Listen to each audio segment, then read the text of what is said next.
বৰ্তমান পলাশ ফুলাৰ বতৰ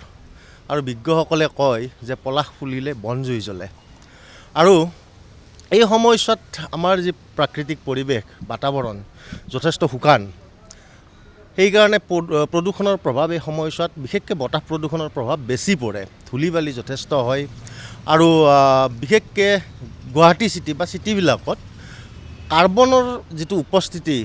আমাৰ বাতাবৰণত বতাহত সেইটোৱে মানুহক যথেষ্ট ক্ষতি কৰিছে আৰু আপোনালোকে দেখি আহিছে যে এই সময়ছোৱাত মানুহৰ জ্বৰ কাহ চৰ্দি মূৰৰ বিষ বেছি হয় আৰু গ্ৰেজুৱেলি এইটো বাঢ়ি গৈ আছে আৰু তাৰ কাৰণে অকল চৰকাৰক ক'লেই নহ'ব আমি মানুহ যথেষ্ট দায়ী কাৰণ আমি প্ৰদূষণৰ কথা কৈ থাকোঁ কিন্তু প্ৰদূষণ কেনেকৈ কমাব লাগে তাত কিন্তু নিজাববীয়া আমি কোনো ধৰণৰ কাম কাজ নকৰোঁ এই সময়ছোৱাত জুই জ্বলোৱা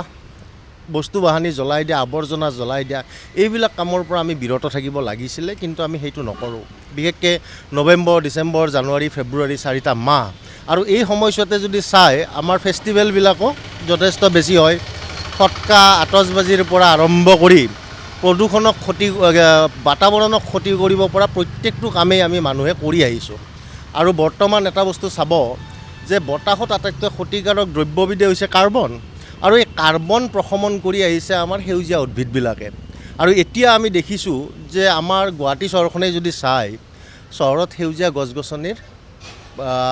যথেষ্ট ক্ষতি হৈছে নোহোৱা হৈছে গছ গছনি ডাঙৰ ডাঙৰ গছবিলাক আমি ৰাস্তা বহলৰ নামতেই হওক বা অন্যান্য কাৰণত কাটিছোঁ আৰু এতিয়া এনেকুৱা এটা পৰ্যায় আহিছে যেতিয়া খুব ৰ'দ হয়